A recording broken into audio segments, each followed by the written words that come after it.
Sir आता या तंत्रज्ञानाचे एवढे फायदे आहेत की म्हणजे ते अगणित आहेत जसं आपण आतापर्यंत सांगितले. तर या अनुषंगाने आपण शेतकऱ्यांना काय आवाहन कराल, कारण शेतकऱ्यांपुढच्या समस्या खूप जास्त आहेत आता सध्या. मी असं म्हणेन की बाबा रे तुम्ही लग्नामध्ये याच्यामध्ये ₹1000 लाखो रुपये गाडी उधळता. मला ₹10,000 द्या रे पहिल्या वर्षी, नंतर ₹5,000.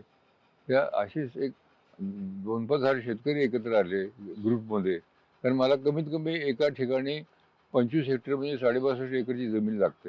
हम्म. आणि आम्ही जे सेन्सर बसवतो ते साधारणपणे 1 किलोमीटरच्या ह्याच्या रेडियसमध्ये उत्पन्न करतं. त्यामुळे त्या एवढ्या भागामध्ये 60-65 एकर ऊस किंवा कुठले पीक असू शकतं आणि त्याचा फायदा होऊ शकेल. काही वेळाचा प्रश्न असा शेतकऱ्याचा झाला की बाबा माझ्याकडे इथं ऊस आहे, मग तिथं द्राक्षाची बाग आहे, पलीकडे डाळिंब आहेत, तर आम्ही त्याच्यावरही संशोधन करू. हम्म.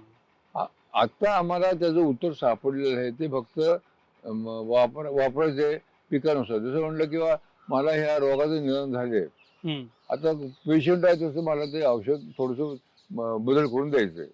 पण अच्छा. माझ्याकडे हे आहे, फाउंडेशन आहे, म्हणजे तत्व मला त्याचं सापडलेलं आहे.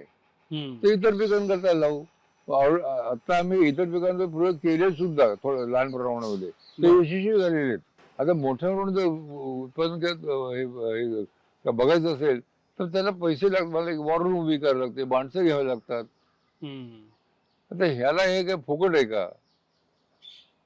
हे दाखवल्यानंतर जर सरकार किंवा इंडस्ट्री जर किंवा शेतकरी पुढे येत नसेल एवढे 5-25 कोटी द्यायला, मग एक टन थोडी द्या. हम्म.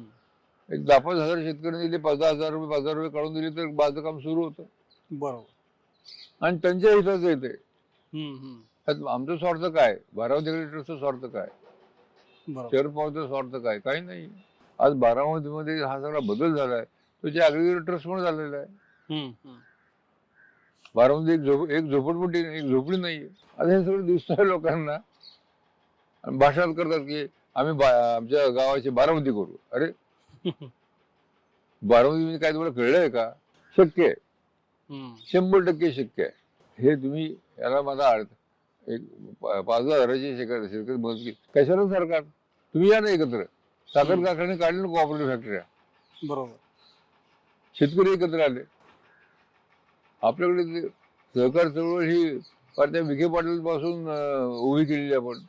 हम्म. हम्म. म्हणजे आपल्याला अनुभव नाही असं नाही. एकत्र आले शेतकरी तर काय होते हे आपण पाहिलंय. तर इथेही या एकत्र. आणि हे जर मला संशोधनाला पैसे मिळाले तर मी सगळ्या पिकांवर मला म्हणलं की आज बातमी आहे सकाळमध्ये की 899 लोकांनी आत्महत्या गेल्या वर्षी केली. हो. मी निम्म्या तरी कमी करेन. आणखी काय करायचं? हम्म. हे सिद्ध झालेलं असं नाही किंवा हवेत मी बोलतोय म्हणून. त्याचे रिझल्ट दिसत आहेत सगळ्यांना. हो. तर विनंती सगळ्यांना अशी आहे की शेतकरी तुम्ही असा नाही तर सरकारसोबत उद्योगधंदे असं त्यांनी मला 5-25 कोटी दिले, तितक्या मोठ्या प्रमाणात माझं काम लवकर होईल. तरी मला 2-5 वर्ष लागतील, एवढंच फरक आहे. तर शेतकऱ्यांचं नुकसान आहे, सरकारचं नुकसान आहे, समाजाचं नुकसान आहे.